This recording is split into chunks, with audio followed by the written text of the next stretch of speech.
অস্থির লেবু ব্যবসায়ী। লেবু কিনতে আসছো?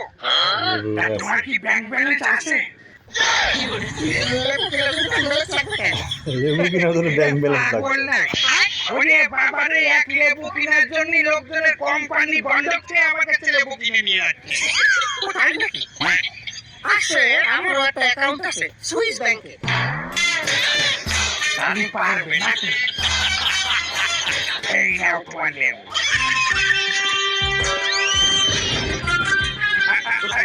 দাঁড়াও, সাহস তো কম না?